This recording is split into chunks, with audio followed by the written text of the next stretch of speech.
Well, good morning, students. This is Rinpoche Gupta, your English teacher. And as we were in the chapter, We Are Not Afraid to Die. So today I'll complete the chapter, the rest part. And I'm starting to take from this paragraph the first indication of disaster. Because students were saying they were not able to understand. So as per your feedbacks, I'm starting from this particular part.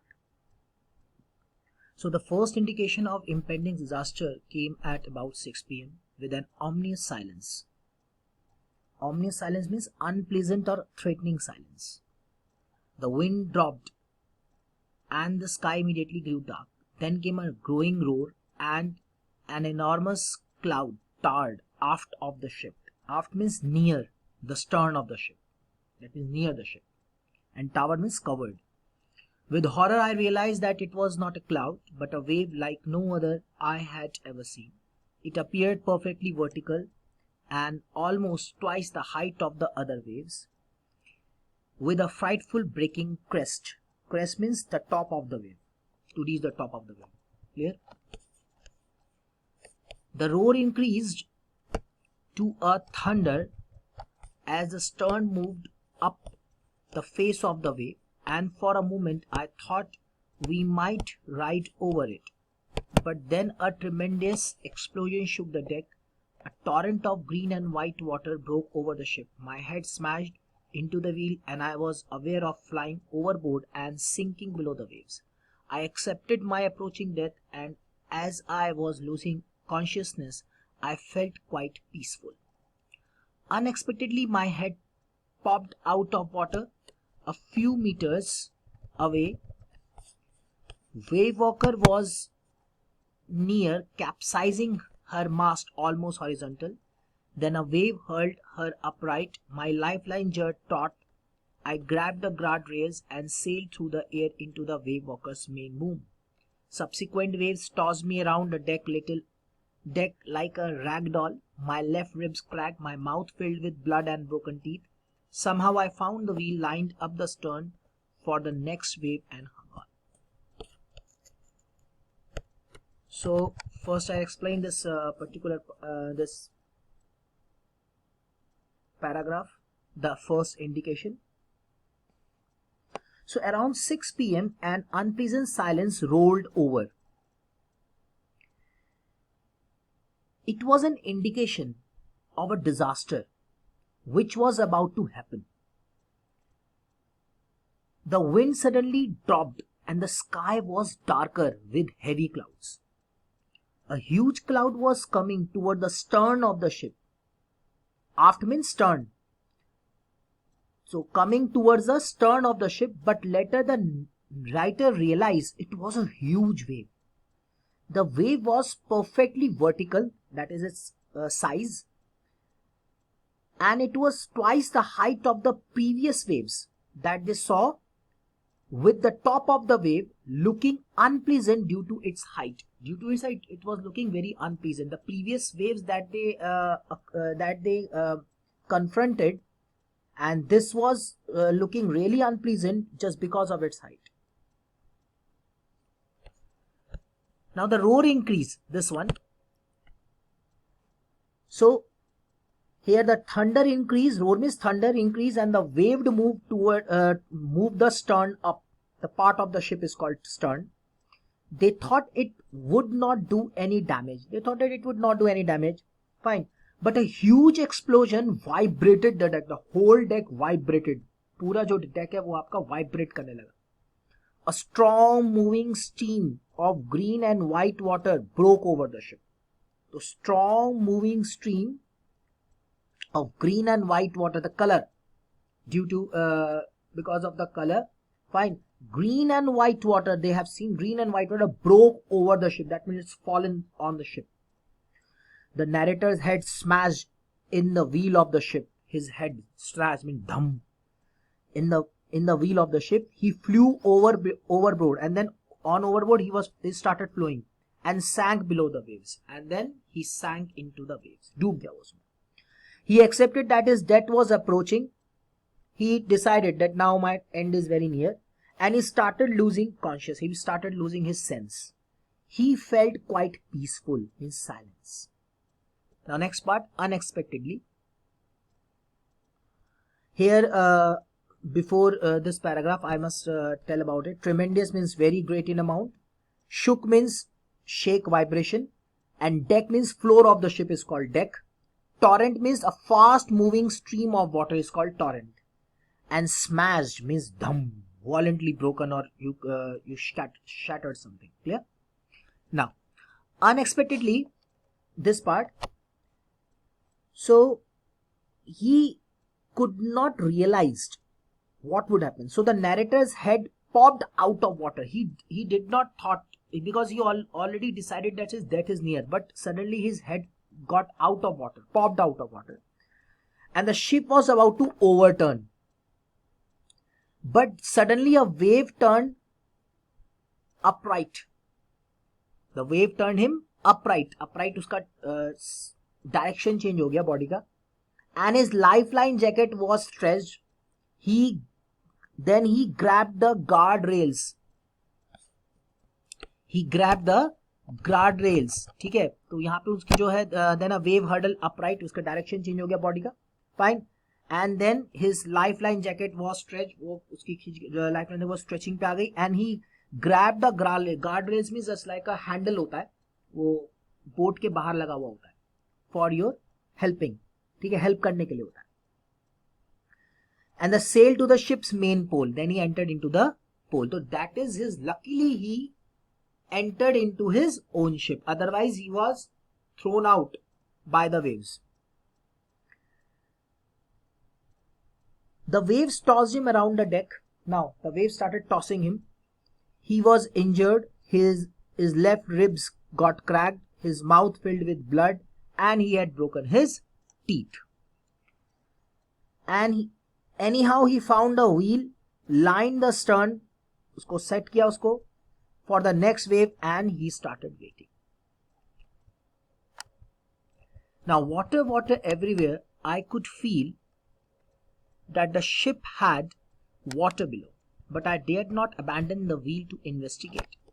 Suddenly, the front hatch was thrown open and Mary appeared. "We are sinking," she screamed.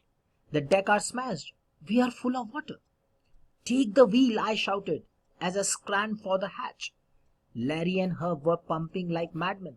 Broken timbers hung at crazy angles. The whole starboard side bulged towards. Clothes, crockery, charts, tins, and toys sloshed about in deep water. I half swam, half crawled into the children's cabin. "Are you all right?" I asked. "Yes," they answered from an upper bunk. "But my head hurts a bit," said Sue, pointing to a big bump above her eyes. I had no time to worry about bammed heads. After finding a hammer, screws, and canvas, I struggled back on deck. With the starboard side bashed open, we are taking water, and each wave that broke over us, if I could not make some repairs, we would surely sink. Somehow I managed to stretch canvas and secure waterproof hatch covers across the gaping holes. Some water continued to stream below, but most of it was now being deflected over the side.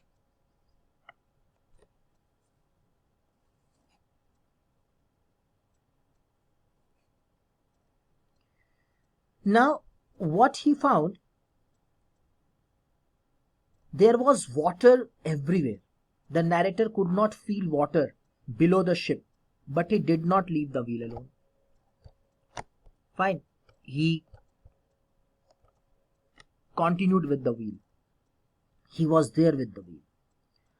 So, narrator could feel water below the ship, and he did not leave the wheel alone. Suddenly, the front door opened, and his wife Mary came screaming that we are sinking, डूब रहे हैं. She said, "The decks are smashed, deck पूरा खराब हो चुका है. We are full of water." The narrator handed her the wheel. Then narrator said that you take care of the wheel, and then he climbed towards the door. There the crewmen Larry and Herb, they were pumping the water very fast. Clear? Pumping like man, they were pumping water very fast, and thereafter the timbers of the ship, they were also broken. They were hanging badly. Starboard of the ship also got sunk. Clothes, crockery, charts, toys, fine, were roaming around in deep water. Means इधर उधर भटक रहे थे in the water, तैर रहे थे. The narrator swam and crawled to the children's cabin and asked the children whether they are all right. So the now children replied yes. They replied yes, we are all right. But Sue, his daughter, complained about a big bump on her head. Fine. The narrator did not pay much attention to it, as his major concern, means more important part, was to save them. So the narrator found some screws, hammers, canvas, and he went back to the deck. The broken starboard side was letting so much of water. It means it was filled with so much of water. If the narrator could fix the problem, they would all sink in the sea. So this is the problem. If the narrator could not fix the problem, अगर वो problem को वहीं पे fix नहीं करता, the small holes were there, so they would definitely sink in the sea, डूब जाते. And somehow he managed to, then anyhow किसी तरह से उन्होंने manage किया to stretch canvas, secure waterproof. ठीक है, इसको फिर वो लेकर आए. So he stretched the canvas cloth and secured the waterproof hatch and covered the gaping holes. उन holes को उन्होंने भर दिया. So some water stream below, कुछ तो नीचे से streaming होते हुए आ रहे थे, and some was now deflected over the side. कुछ side की तरफ आ गए, deflect हो गए. Now the more problem arose when our hand pumps started to block with the debris floating around the cabins and the electric pump short circuited. The water level rose threateningly. Back on deck, I found that our 2 spare hand pumps that had been wrenched and overboard, along with the forced stay, sailed the jib, the dinghies, and the main anchor. Then I remembered we had another electric pump under the chart room floor. I connected it to an out pipe and was thankful to find that it worked.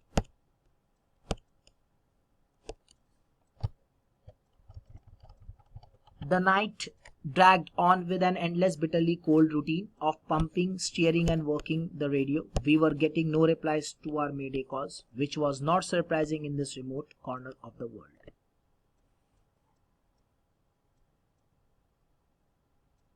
So now the hand pump was blocked as rubbish floating around the cabins and entered. ठीक है, और ऊट पटांग चीजें, कबाड़ जो है इधर उधर घूम रहा था. If the यहाँ पे घूमने का मतलब sense means तैर रहे थे उसके अंदर. Fine. Now the electric pump got also short circuit. The water level rose. The narrator found 2 hand pumps that had been removed along with the rope, jib, a small boat, and the main anchor. ये इसे चीज मिली. Fine. So the narrator found 2 hand pumps that had been removed along with the rope, और जो अलग हो गया था, jib मिला, small boat, and the main anchor. Now he found another electric pump under the chart room. जो पहला वो टूट गया था, पहला वाला उसे छोड़ा, chart room में दूसरा electric pump मिला. He connected to an out pipe and it started working. Out pipe से जोड़ा और उसने काम करना शुरू कर दिया. Now the whole night was about the endless routine of the pumping of water. बस पूरी रात भर यही चलता रहा, pumping water, steering the wheel को घुमाना, and the working the radio, and they were started calling. Working the radio means they were started giving indications or some signs that we are here, please save us. There were no replies to their signals. Mayday calls means signals. And there were no replies to their signals sent over the radio as they were in the remote parts of the world. Remote corner means very एकदम बिल्कुल कोने में खत्म हो गया. Sue had also swollen alarmingly. ठीक है, Sue का हेड जो सर था वो भी बहुत ज्यादा फूल गया था. She had 2 back eyes. She had 2 back eyes with a deep cut in her arm. ठीक है, deep arm में भी उसका मैंने क्या नाम है, आपका बहुत बड़ा गहरा कट हो गया था. When upon being asked, जब उसने पूछा, why didn't tell him about the injuries earlier, कि आपने पहले क्यों नहीं बताया? She said she did not want to worry him as he was trying to save all of them. ये most important